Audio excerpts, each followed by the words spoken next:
just want to thank you again, Greg, so much for joining us tonight and sharing some awesome samples with us. We're super stoked to taste them and see what you got going on over there. So if you want to introduce yourself and tell us what's happening and tell us a little bit about yourself, and that's awesome. Okay, well, yeah, my name's Gregg Snyder. I'm the master distiller of Chicken Cock whiskey.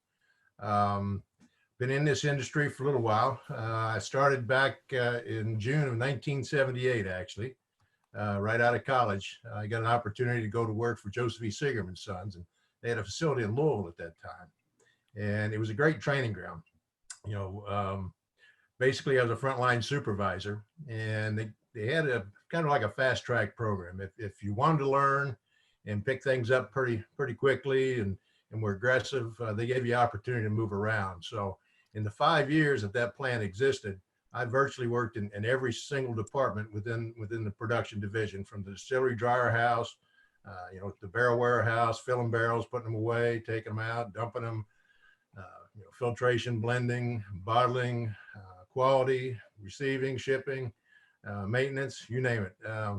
And so again, it was a great training ground. It gave me exposure to a lot of areas of the operations that many people don't get in their entire career. In 1983, that plant shut down. Sigurd made a decision to consolidate. You know, the whiskey industry was kind of on the decline at that time. And so I had an opportunity to relocate with him, but I was going to end up in New York City at the corporate offices. And at that time in my life, I wasn't ready to move to New York City. So anyhow, I took the severance package. Part of the severance package, I was able to get my MBA, and shortly thereafter went to work for Brown-Forman. I actually worked for Brown-Forman for 12 years in a variety of capacities. 9 of those 12 years, I actually managed their cooperage operations. So it was kind of interesting to have that opportunity. You know, I'd learned everything there was about making good whiskey, but then the barrel is such an important part of that process. So it was a great opportunity to learn that aspect of the industry as well. From there, I left Brown-Forman and went to work for, at the time it was Pernod Ricard owned, but Austin Nichols. I was managing director I was vice president of Austin Nichols and managing director of the Wild Turkey Distillery for a little over 10 years. From there, I ended up going up to Maine to a company. I don't know if you're familiar with White Rock Distilleries up in Lewiston, Maine. They made a couple of products that are fairly well known. But when I was there, the big product was Pinnacle Vodka. I don't know if you're familiar with Pinnacle Vodka. It was the first vodka actually that we kind of created the dessert category of flavored vodkas. But I was up there for 3 years, and in June of 2012, Jim Beam acquired Pinnacle and another rum brand and the plant assets. And they asked me to move back to Kentucky area and head up the transition of those brands into their Frankfurt facility. So I did that, came back to Kentucky. My kids were back here and now my grandkids. So it worked out pretty well for me. But once the transition was complete, I ended up taking an opportunity down in Bowling Green and worked for a company called Western Spirits. Again, small privately owned company, Bird Dog Whiskeys. I don't know if you're familiar with Bird Dog Whiskey, Calumet Farm Bourbon. That's some of their brands. But I was there about 3.5 years. I actually lived and worked down in Bowling Green, Kentucky during the week, and then would drive home 2 hours north up into southern Indiana. I'd lived just north of Louisville, Kentucky in southern Indiana. But it's too long of a drive to commute every day. So I'd live and work down there and during the week, then come home on weekends. But after about 3.5 years, it just got a little more difficult. And so I decided to ramp up my retirement plan. That was not to retire, but to actually start my own consulting company and share the many years of experience and knowledge that I have with others in the industry. And that's how I got connected with Grain and Barrel Spirits, who owns Chicken Cock. They originally hired me, my consulting services, to help them with their supply chain. They also have a product called Dixie Vodka. Not sure if you guys are familiar with that as well, but it's doing quite well. But I helped him with the supply chain, and the founder of Grain and Barrel Spirits, Mati Antala, he actually acquired the Chicken Cock brand in around 2011, 2012. And he shared his vision with me to resurrect that brand back to Kentucky. And so that's kind of part of what he hired me to do. And so I helped him with that effort, actually negotiated a contract with Bardstown Bourbon Company. Don't know if you're familiar with Bardstown Bourbon Company. They've been in operation now about 4 years, I guess. And it's a great facility, great people. Steve Nally, who's their master distiller, Steve and I go way back. He's one of the few people that have been in the industry a few more years than I have, actually. But Steve was the master distiller at Maker's Mark for many, many years. He didn't get all the notoriety, but he was the guy behind the scenes that was actually making the whiskey. But Steve actually helped those guys get their distillery started. And I don't know if you're familiar with their program. They have a collaborative distillation program where basically, I gave them our mash bill. Our current mash bill for chicken cock is 70% corn, 21% rye, and 9% malted barley. And I gave them all the work instructions as far as cooking time and temperatures, as far as fermentation specifications, distillation specifications. Then I also select the barrels. So when they make our whiskey, I actually go down to the distillery and oversee the process to get them going and make sure that they're following the specifications the way we laid them out, and they do a good job. We're making some great whiskey down there. And so that kind of completed the resurrection back to Kentucky. And so we're, in the meantime, in addition to making whiskey and laying it down, we laid our first whiskey down at Bardstown Bourbon Company in August 2018. So it's just now, actually, as of today, is 2 years old. And I'll be sampling some of that next week. I've got to go down there, so I'll be sampling. I usually sample the bourbon about every 6 months. But we laid down 600 barrels in August 2018, another 600 plus in February 2019. And then this past March, we laid another 600 down. And then coming up in January, February of 2021, we're going to be laying down some rye in addition to increasing numbers of bourbon. So in the meantime, while that's aging, part of my responsibilities is I search for high quality whiskeys that we can put under the chicken cock label and kind of bridge that gap until ours becomes of proper age. So in a nutshell, that's kind of my story. That's awesome. That's a great history right there. That's pretty cool. So do you want to tell us about what you guys sent over sample wise and what we're going to be drinking tonight, tasting through? Sure. Yeah, I'd be glad to. Just a little bit of history on chicken cock. Not sure what you've seen, what you're exposed to, but chicken cock actually is an old brand that actually originated in Paris, Kentucky in 1856. There's a lot of neat history, pre-prohibition, prohibition, post-prohibition. The brand actually, when prohibition came along, the distillery was one of the smaller distilleries, and of course they didn't have the money to actually acquire a medicinal alcohol permit. So they actually sold the brand to a Canadian company, a company up in Montreal who actually made a rye whiskey. And it was kind of unique. They would bottle it and they would actually put it in a tin can. And that kind of protected that bottle when they bootlegged it across the U.S. border into the United States. And one of the claims to fame for chicken cock whiskey, it was actually the house whiskey at one of the most famous speakeasies during Prohibition, and that was a Cotton Club up in Harlem, New York. That it was actually the house whiskey. So towards the end of Prohibition, National Distillers acquired the brand, and they had a medicinal alcohol permit. So they started the distillery back up in Kentucky, and actually were making medicinal alcohol when Prohibition was actually repealed. So the brand did great up until about the 1950s when the distillery burnt down. And there was a decision made at that time to not rebuild the distillery. And so the brand just sat idle until Motti actually acquired the brand. So it's got a lot of neat history to it. And so I'm just thrilled to death to be a part of it and a part of the resurrection. So the first one we're going to taste tonight, and I actually poured it, is our Kentucky straight bourbon.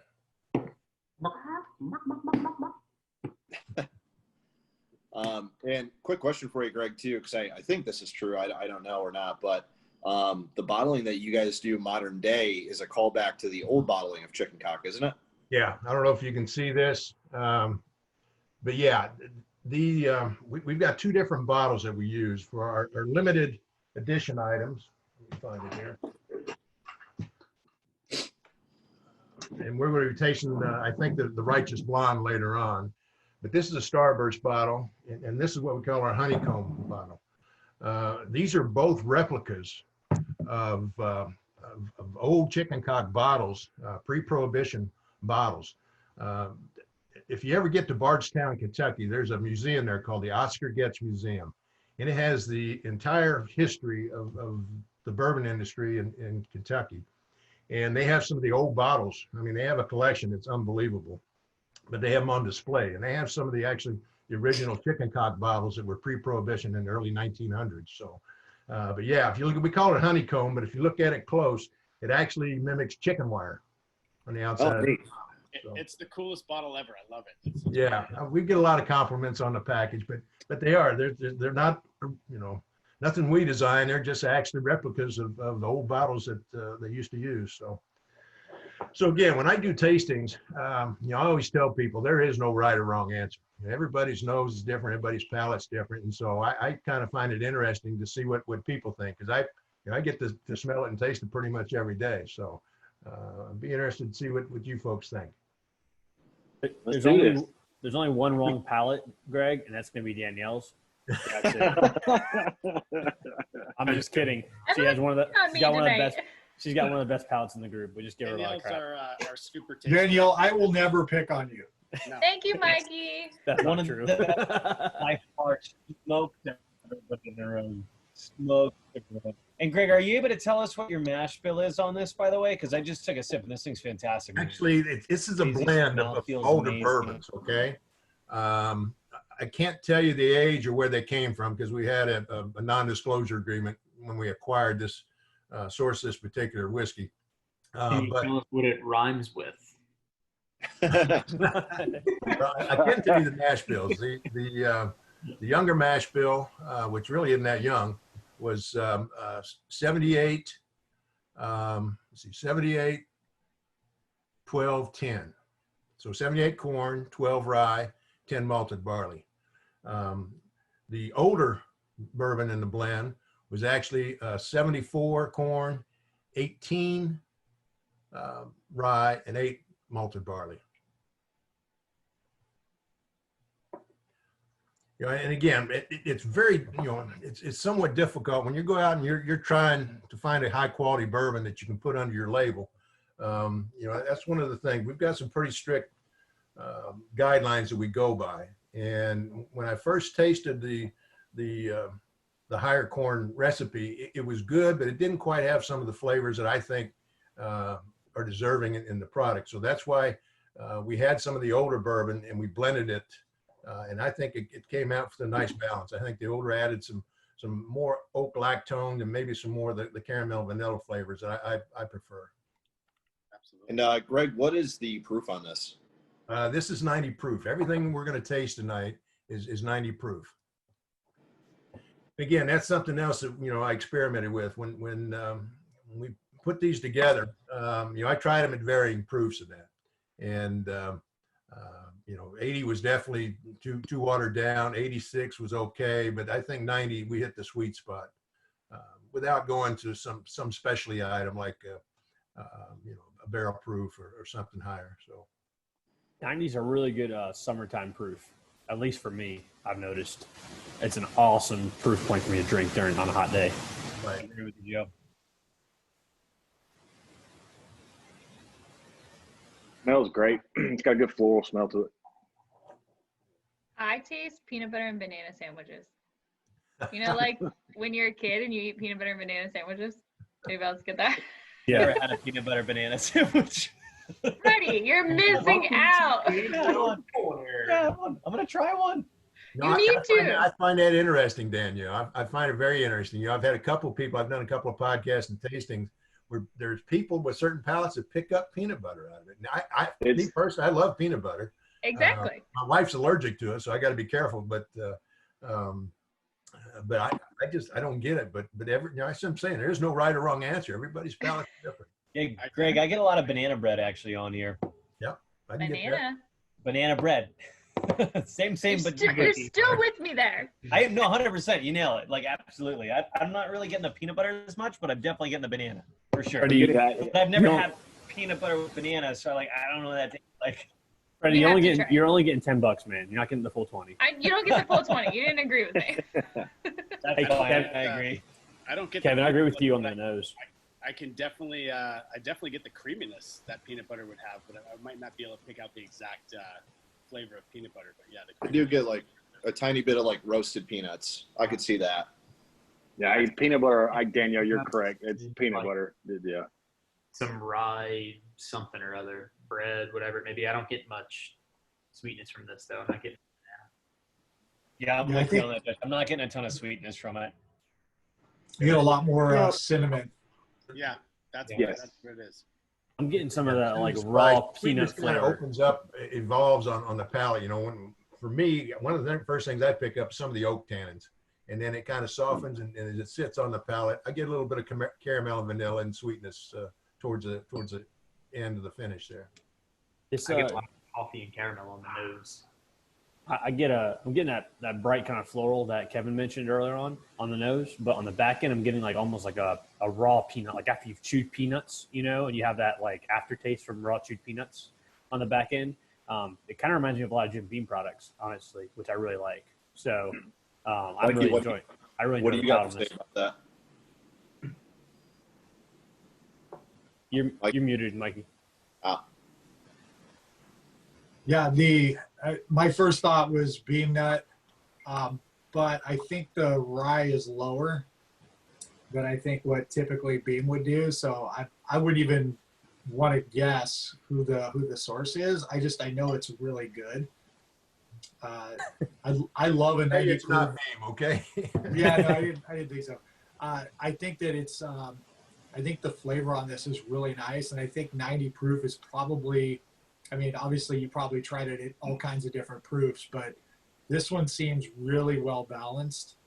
And you know, the peanut butter is there for sure, but for me, the cinnamon like really comes out, and I think it's delicious. You know what I would want with this? I would want like a Payday or a Snickers bar. Like I think it would just go really well with this. To me, that's what I want right now. I just want that. I want to chew in that one. Snickers ice cream bar in my freezer right now. You're teasing me, man. That's not even funny. That is 2-for-1 right there is what that is. Gosh. So I don't mean to change the subject too quick, but Joe, that chicken in your picture, his hair, where his feathers were like straight. I don't know if y'all noticed that, but dude, that's a silky chicken. They look like giant pom poms, man. Yeah, like wow. Yeah, I thought about bringing them up here, but they're downstairs in the coop and it's pouring like a monsoon outside. So I wasn't about to go get them and get, really wet. So sorry, Greg, no chickens on tonight. That actually brings up a good point. So do you have any idea why in the world they named this chicken cock? Like what?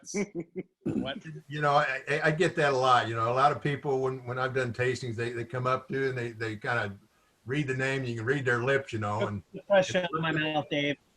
See, where'd you come up with that name? I said, I didn't come up with that name. Yeah. It was named back in 1856. In 1856, you got to remember, our country was still being developed, okay? And the English term for a male chicken was a cock. Right. So that's why they called it chicken cock. And the term rooster really didn't come around until late 1800s, early 1900s. It was actually originated from the Puritans. Because there was, the sexual connotation was kind of evolving at that time. And so that's where the term rooster actually came along. But back in that time period, that was that was a male chicken was a cock, just like, South Carolina Gamecocks. I believe there's a few South Carolina folks on this. Looks like state divided. That's cool. Go Tigers. So yeah, so that's kind of where the name originated from. Yeah, awesome. I like it. And Candace, what are you thinking on this one? Sorry guys, planes keep coming by, and I swear I'm not making racket every time my face pops up. It's planes. Now I get a lot of oak up front, and then for me, the second thing that I'm getting is vanilla. I get a little bit of peanut, but I don't get the bananas and chewed peanuts. Like I'm not getting any of that.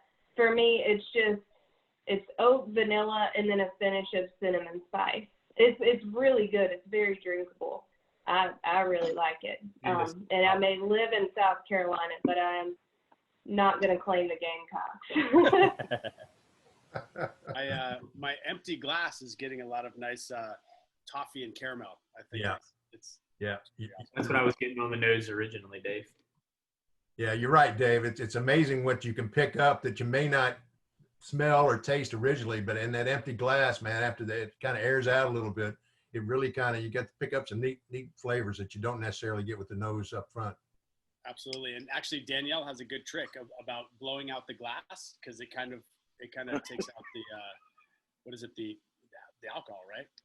Right. Yeah, the ethanol, when that's all you can smell up front. If you breathe into it, it kind of takes it away. Then you can smell everything else.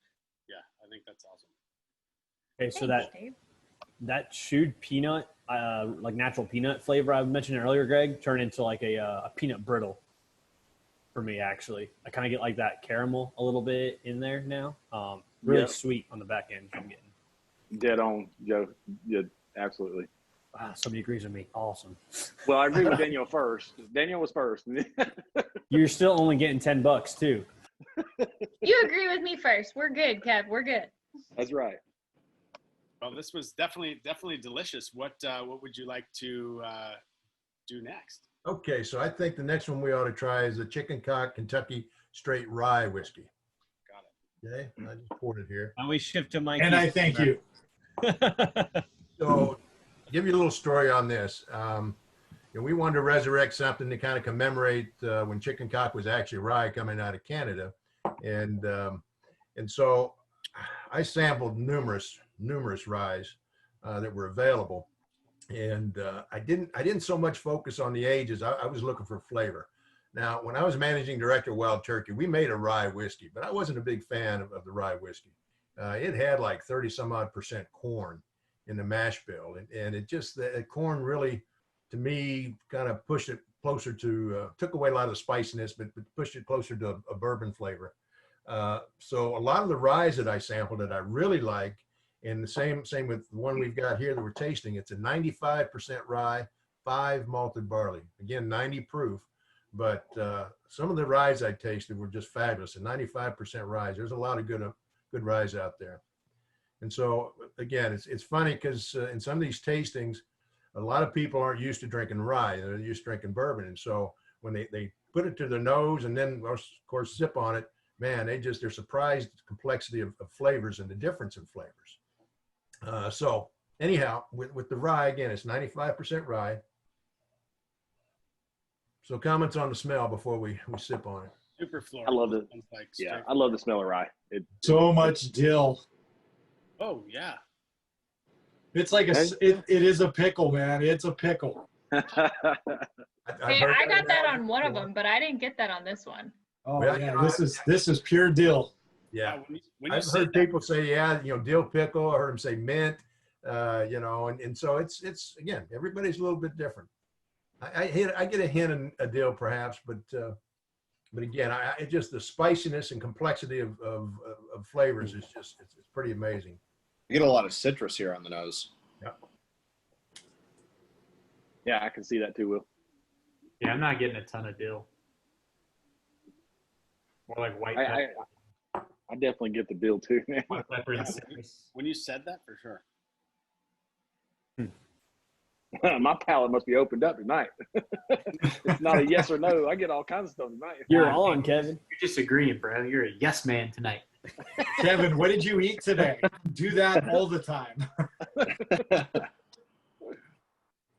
Yeah, and Mikey, like literally, I couldn't put my finger on it, and you absolutely nailed it. It's like straight dill. And I love and adore dill, and that's exactly what this tastes like. Like shines through 100%. Man, like nailed it. God, it's so good. Better. Tasty. It's fantastic. Same here, Freddie. Amazing. So Josh texted me like probably about 5 minutes ago. He said he's so excited about the rye, and I hadn't tried it. I waited till the tasting part. I get it. Good call, Josh. Does anyone else get like a malty chocolate, like a Tootsie Roll? Sneaking in back? Yeah, there it is. Mhm. I get the malt off of this, and I'm digging it. Yeah. This I like think so much more like fresh white fruit, like white grapes, white pears, white peaches, you know. There's a freshness to it, but I get the malt on the back end. Like it's this. Is that where you're getting it, Will? Well, it's sneaking through the back door here on the nose for me. I haven't tasted it yet, but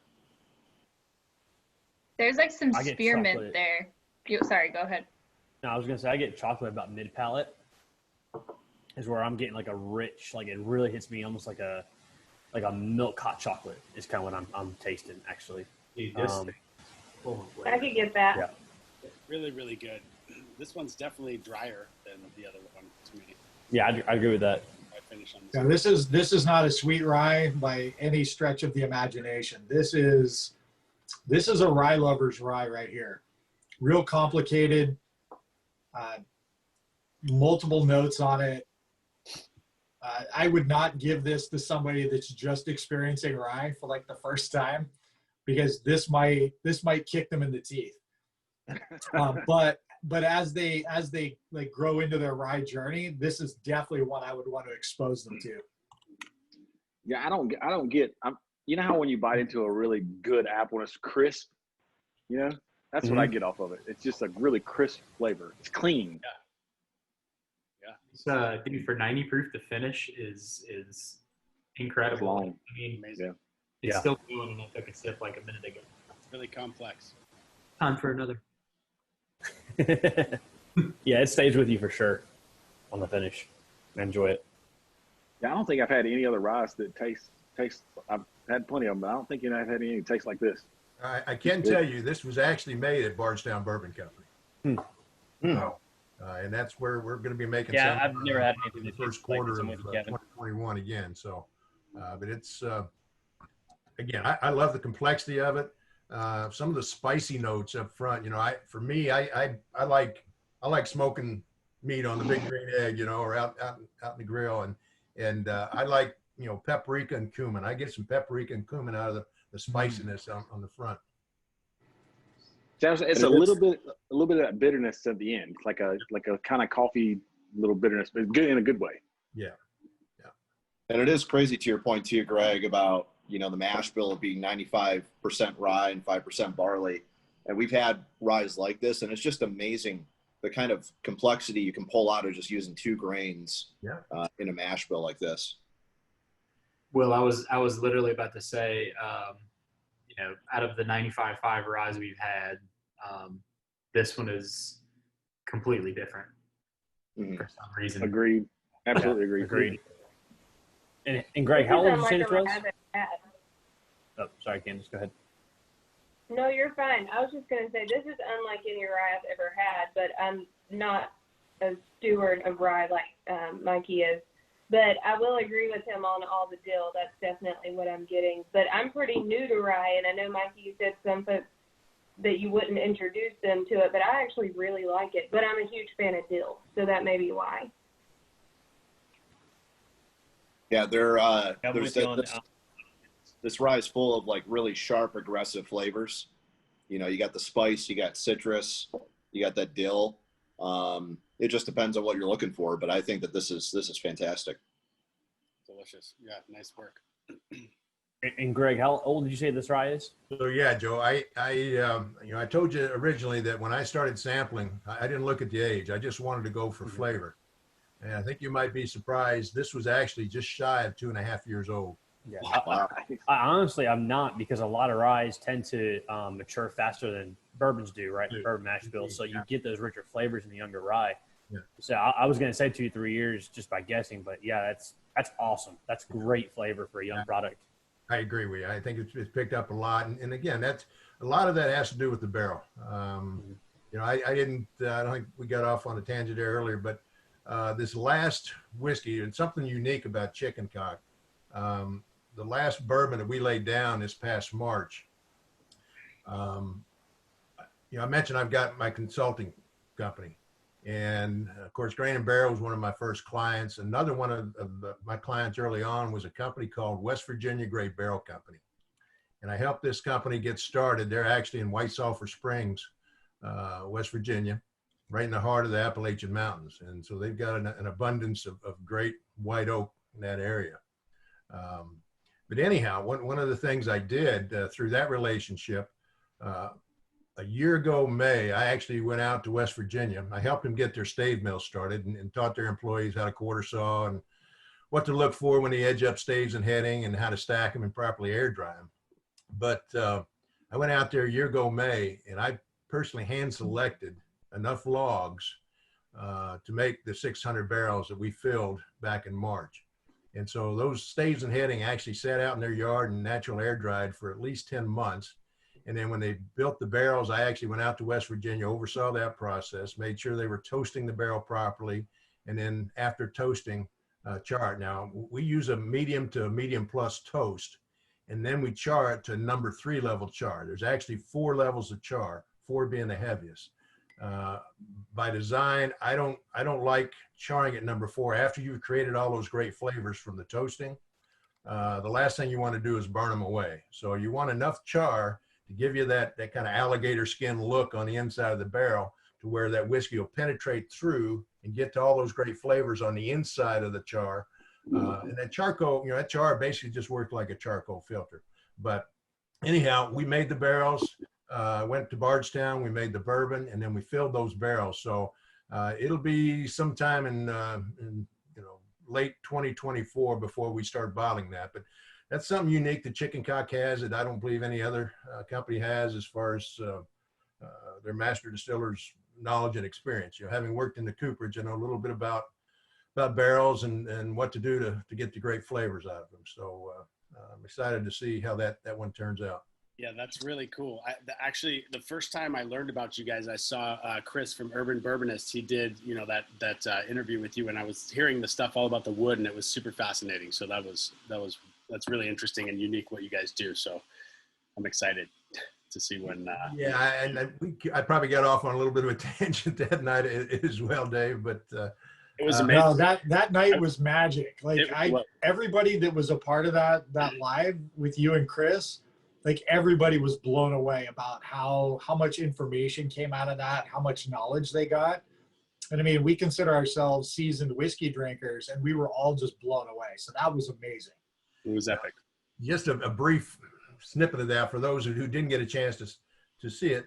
Basically the 2 components within white oak, and one of the reasons white oak is used in addition to won't leak when you quarter saw it, is it contains cellulose, hemicellulose, and lignin.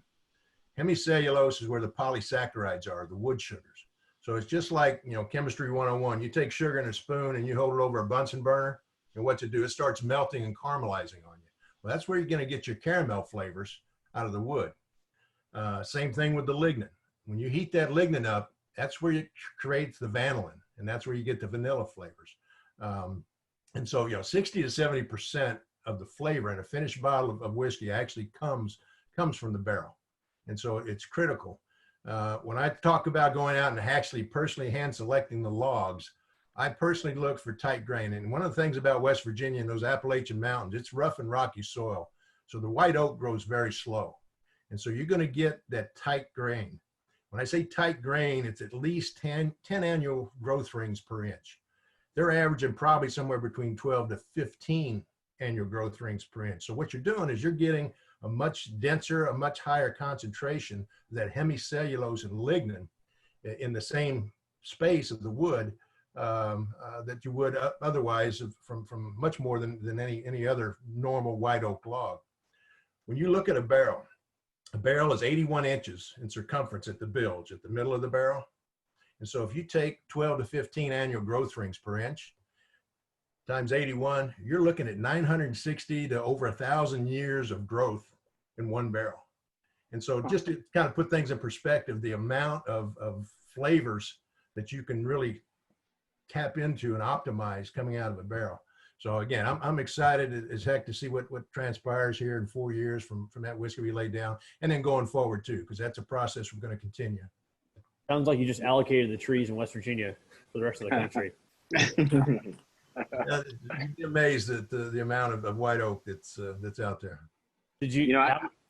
Oh, I was going to side tangent real quick. Did you ever make it up to Morgantown by any chance? I did not. No, not since I've been man. going out. I've been through Morgantown before, but yeah. That's a shame. Let's go Mountaineers. That's all I got to say. So I tell you, I haven't poured any more in here because I keep smelling the glass. Yeah. I don't wear cologne, but if this is what cologne smelled like, I would wear. That's amazing. To go Well, back, Kevin, can if you smell drink it, if you drink enough of it, it becomes cologne. That's self-producing cologne. You'll sweat That's it true. out.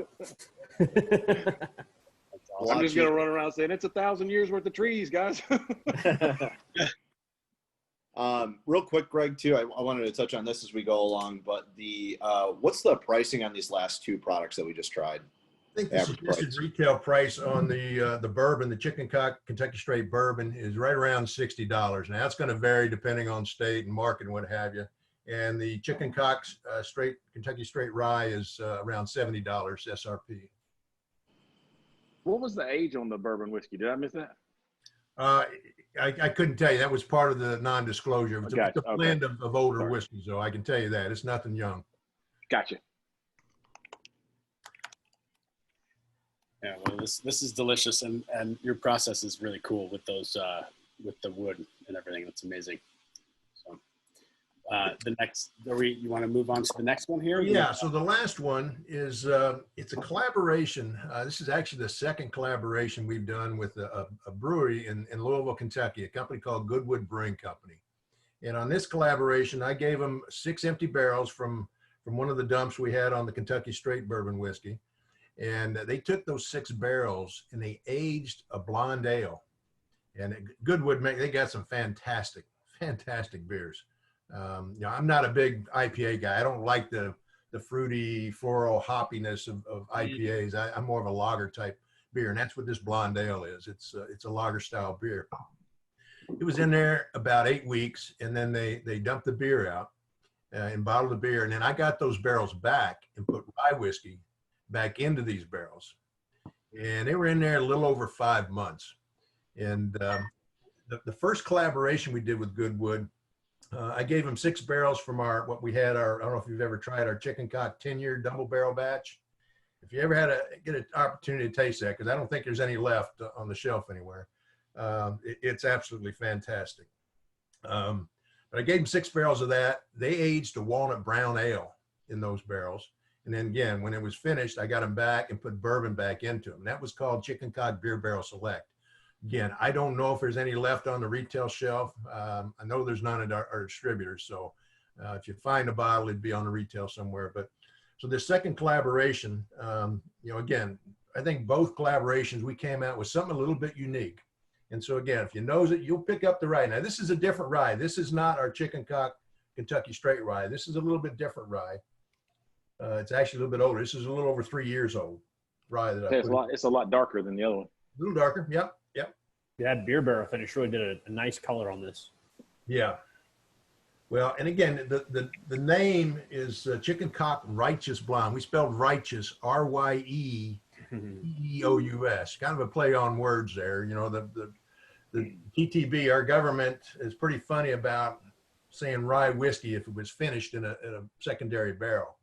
And so to get around that, we just called it Righteous Blonde because of the blonde ale, and just a little play on words. So a lot of people like the name of it just alone. So, but I think if you nose it, you get some different. I get fruity notes out of this, by the way, like very, very, very fruity notes, and I do love blonde ale. If you noticed, I actually grabbed a little piece of chocolate because as soon as I taste all the fruity notes, I'm like, no, chocolate sounds like it would pair very well with this, and it did. I absolutely love it. It's very, very sweet. It's got a huge sweet overtone to it, and honestly, the chocolate is pairing perfectly with it. Maybe it's because I'm about 6 ounces of whiskey deep right now, but it pairs perfectly with it.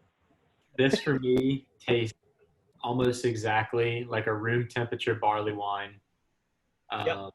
And I absolutely love barley wines. Agreed. Telling Danielle, if you haven't had that, if you haven't had a barley wine, you could literally put this up against a barley wine and it's going to be identical. That's an interesting comment, Josh, because, to me, that's what you pick up. Pick up some of the malted barley, some of the notes. A Likewise through it, I get some of the bitterness from the hops, the lager hops as well. And so I think that the beer kind of gave it a little bit unique flavor.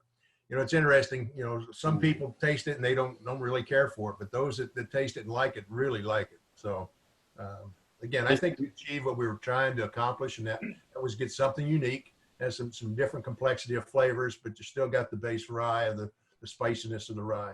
Yeah, this is like a straight dessert whiskey. Right? It's a flavor bomb for sure. Full flavor bomb right here. This thing's great. Yeah. I want a bottle of this. I'm so glad you used rye and not bourbon. Like I've had some bourbon, you know, beer finishes or whatever.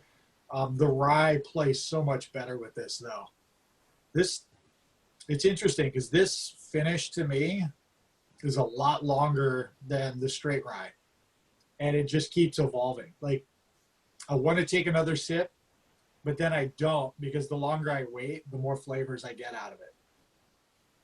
That's, I mean, it's like I said, that's like identical to a barley wine for me. Like I'll drink a barley wine. It'll take me 2 hours to drink a really good one because I like to get it cold, and then I like to just go down the line until it's just finally room temperature, and then I sip on that for a long time.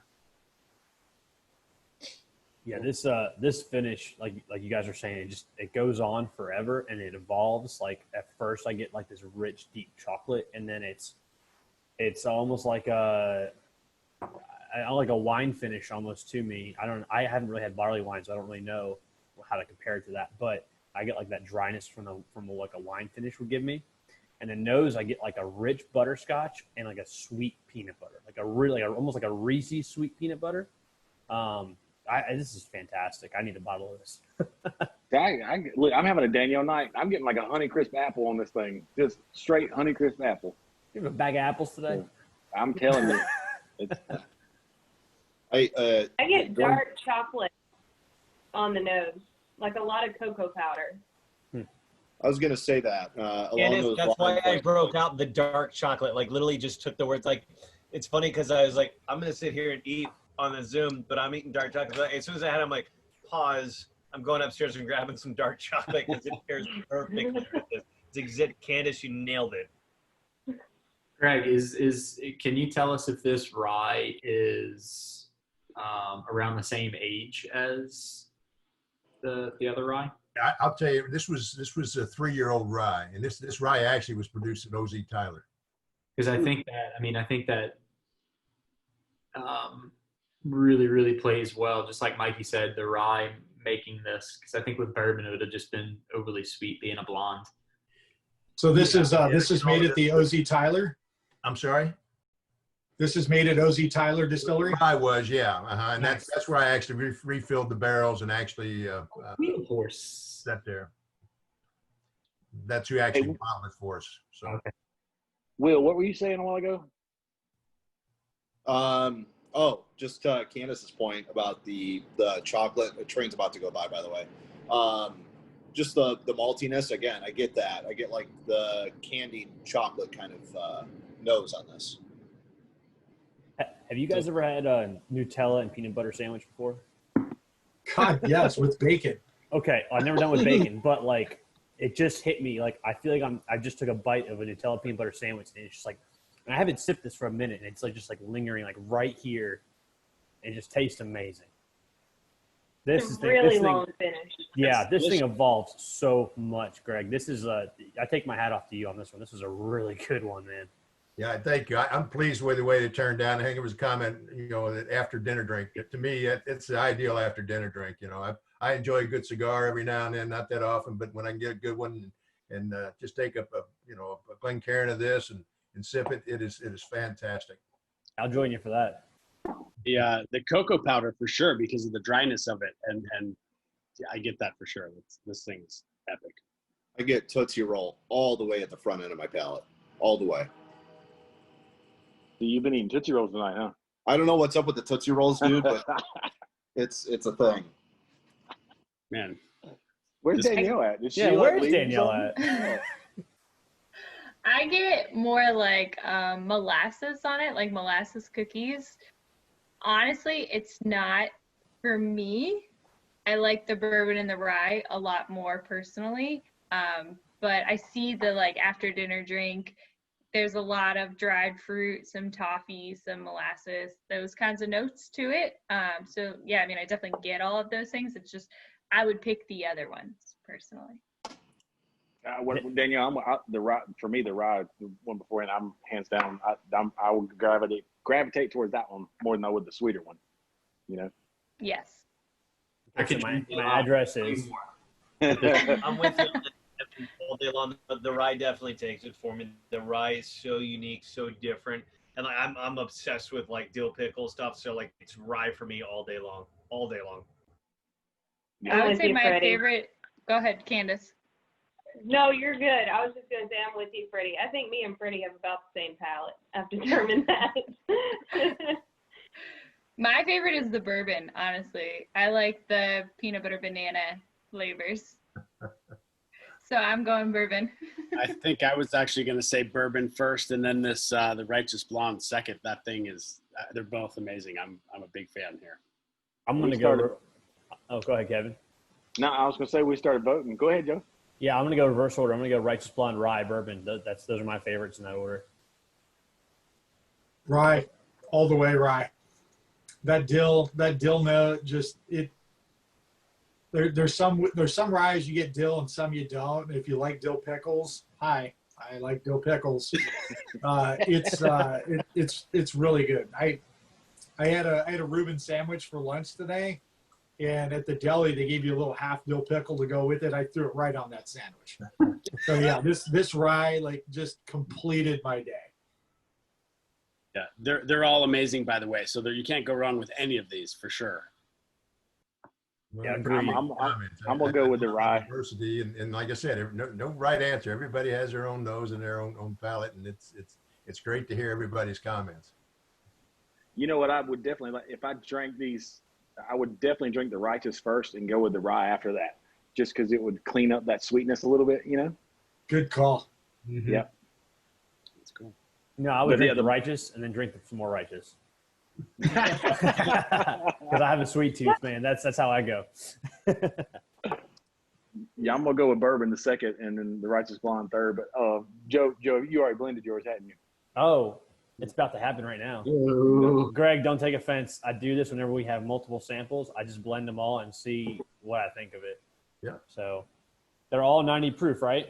I think it's be pretty solid. They're all 90 proof, and and to that point, we talked earlier that I think somebody mentioned you just put a little ice cube in it, and it's amazing the complexity of flavors that opens up that you didn't realize existed as well. So yeah, so that's a straight 90 proof blend. I do that a lot. I'll drink some just neat, and then I'll just put one little ice cube in it just to see if it'll bring out more flavors, and it does work. It does indeed. The color on this Righteous Blonde is awesome. Really nice. Yeah. Greg, what's the Righteous Blonde retail for? Joe, I'm interested to see what you're going to blend all of it. Okay, I'm sorry. There's a couple. There's a question. Go ahead, Will. What did you say, Will? What's the Righteous Blonde retail for? So I think the suggested retail is around $80 or $90, but I've seen it as high as 110, and I've seen it as low as 80. I think 83. So we'll sell it to Joe for 130. We'll sell it to Joe for 130. Can you help me find that 80? The thing about the Righteous Blonde, we only bottled 1,427 bottles, so it was very limited. And when you distribute that over 30 states, I think, I know Kentucky and Indiana were two states that got the biggest allocation, and they only got 150 bottles each. So it's very limited edition. So, and that's what we've tried to do with some of the other stuff, that we've tried to bridge the gap till we get the full resurrection of the brand and start bottling what we're producing down in Bardstown. Greg, I'm sure you probably you love all of them, I'm sure, but do you kind of graduate towards a particular one? It's funny. People say, well, what's your favorite, or which one do you like the best? And Jimmy Russell, the master distiller at Wild Turkey, Jimmy worked for me for over 10 years, and Jimmy's always had the best line with that. And they say, well, which is your favorite? And his response was, what time of day is it? And point being is that, you know, there's certain whiskeys you like before dinner. There's certain ones you might pair well with dinner, and there's some you like after dinner. And the same here. You know, like I said, the Righteous Blonde, I'll drink that after dinner. Hell, I'll hurry up and gobble down food so I can have it after dinner. I would agree with that for sure. Absolutely. To me, it's like breakfast, lunch, and dinner. Yeah. And, you know, I prefer mine either neat or on the rocks. But one of the things I found with the rye, I mean, you can do so many things with it. If you like a cocktail, like an old fashioned or Manhattan, oh my gosh, it makes the best mixed drink as far as an old fashioned or Manhattan. It's just fabulous. So my parents, well, my dad, they were tobacco farmers, and leaving that rye in the glass, when you walk in those tobacco bins, and it's almost like you get that note of an old tobacco shack or bin or whatever you want to call it, you know? No, that's a good call. You're right. You're right. Buck Barn.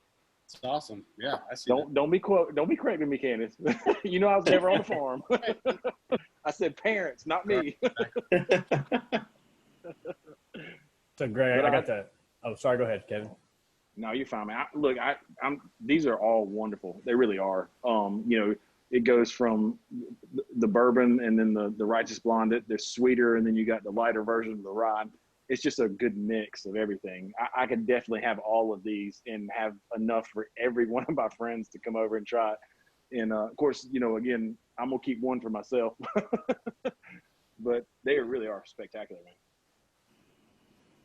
Greg, I was going to say this blend is a nutty, chocolatey bomb, and it's awesome. I'm loving it. So Joe, which one did you blend the Righteous? All three. I put all three in about equal amounts. Yeah, I'm crazy. I'm the mad scientist of the group. Oh, that's I'm willing to try anything just about once. But yeah, all three make this like nutty, chocolatey bomb, and it's just amazing. So, but I haven't tried a bad product tonight. I've enjoyed all three of these, so thank you very much. Awesome. Thank you. Excellent. Greg, do you guys have any new and interesting products lined up for later this year or upcoming in the next 6 months or so you want to talk about at all? Actually, we do have one we're working on now. I guess I can kind of open the lid on it, but I've been out turning every rock over I could think of to try to find something special in the bourbon line. And I luckily ran across some 15-year-old bourbon that we're going to be coming out. It's going to be a barrel proof. And nice. It'll be in this same bottle that the Righteous Blonde is, what we call the Starburst, with the jigger cap on it. That Art Deco masterpiece bottle, I love it. Yeah. Again, those are all replicas of pre-prohibition bottles, the old chicken cock bottles, but that's what we usually bottle our limited offerings in. And don't know what the suggested retail price is, but it's going to be pretty high because it wasn't cheap to source, I can tell you. But I can imagine. Every now and then you treasure hunt long enough and you're bound to find a gem. And I think we found a really spectacular gem. Well, if you ever need to beta test that, I know a few people. Okay. You know, Greg, with our group, you know, when we've tried a lot of stuff, and we do find those gems that, you know, it's just like I said, we've searched quite a bit, and yours is definitely a gem for sure. I'll be honest with you, when I first saw the bottle, I picked it up because of the bottle, and then I enjoyed it, but I picked it up because of the bottle. Right. Yeah, it's an eye catcher, but you're right. It's hard to find good quality whiskey, but just because of demand for it nowadays, good aged whiskey, and then when you do find it, being able to afford it's the second part of the puzzle, and then you know, to afford it and be able to make a profit, you know, usually the retail is going to be pretty steep on it, but and there's a lot of competition for it too. Everybody's interested in those older ones. Yeah, for sure. But again, this is one that it just blew me away. When I tasted it, I said, whoa, you know, don't know what the price is, but, you know, we're going to have to figure that out as we go. That's awesome. There was an old wise man named Mr. Pinstripe that told me price is always relative. And I'll tell you what, man, you pay for what you like, plain and simple, you know? For sure. So, yeah, value's what you make of it, right? Awesome. Well, hey, Greg, thank you so much for joining us tonight. This is amazing. This was awesome. Thank you for the samples and everything, all your knowledge and history. It was amazing. Well, again, it's my pleasure, gang, and I appreciate the opportunity to join you tonight and do the tasting and share a little bit of information with you. And if you want to do it again sometime, just let me know. I enjoy doing this type of thing. I love talking whiskey.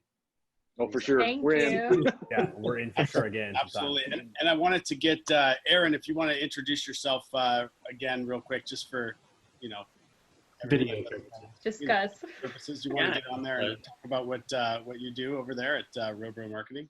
Yeah, well, for sure. I mean, I've been working with Chicken Cock now for a few years. Mati's been amazing, and it's been such a pleasure, honestly, to help to resurrect the brand and bring it back. And like I said, I've worked with a lot of folks in this industry for a long time. Dave Pickerel was one that always blew my mind with how much information and knowledge he had, but Gregg kind of takes it to the next level because it's sort of from soup to nuts. I haven't met someone who sort of had that much sort of knowledge about the entire process. And so it's just it's been a pleasure, honestly. And so, yeah. And, I work with other whiskey clients as well, but I'm mostly excited about working with upstarts, folks that are starting a brand from the beginning, or in this case, bringing it back, working with small teams, because everybody trusts everybody and we get to work and we do our job, and the end product obviously speaks for itself. So this has been a wonderful collaboration, and yeah, we'll definitely keep you guys posted on the holiday offering, which I know is in the works. And yeah, would love to bring Gregg back at some point as well. Awesome. Hey, Aaron, I just want to thank you for you really, some stuff that we've tried that you've got us set up with, man. Thank you so much, because it's some really good stuff. Oh, you guys have such a special group going on here. I think, Gregg mentioned it, but for everybody to be able to share their tasting notes and to put in their 2 cents based on their experience, whether you're sort of on the more novice side or more experienced. And I think that's what's beautiful about this industry is like, we welcome everyone, like you said, Gregg, what you taste and what you like is good. And you will start somewhere and you will evolve just like great whiskey does. So it's, it's sort of this ongoing journey, I think. And the more you try, the more you discover, the more you like. So it's been great. Gregg and Aaron, thank you so much. I really do appreciate it. Cheers to you guys. Absolutely. Thank Thank you you, guys, please. Yeah, thanks so much. Thanks, y'all. Thank you. Cheers, y'all. All right. Cheers. Thank you, guys. Y'all have a good night. Take care. Take care. Take Cheers, care, Paul. gang.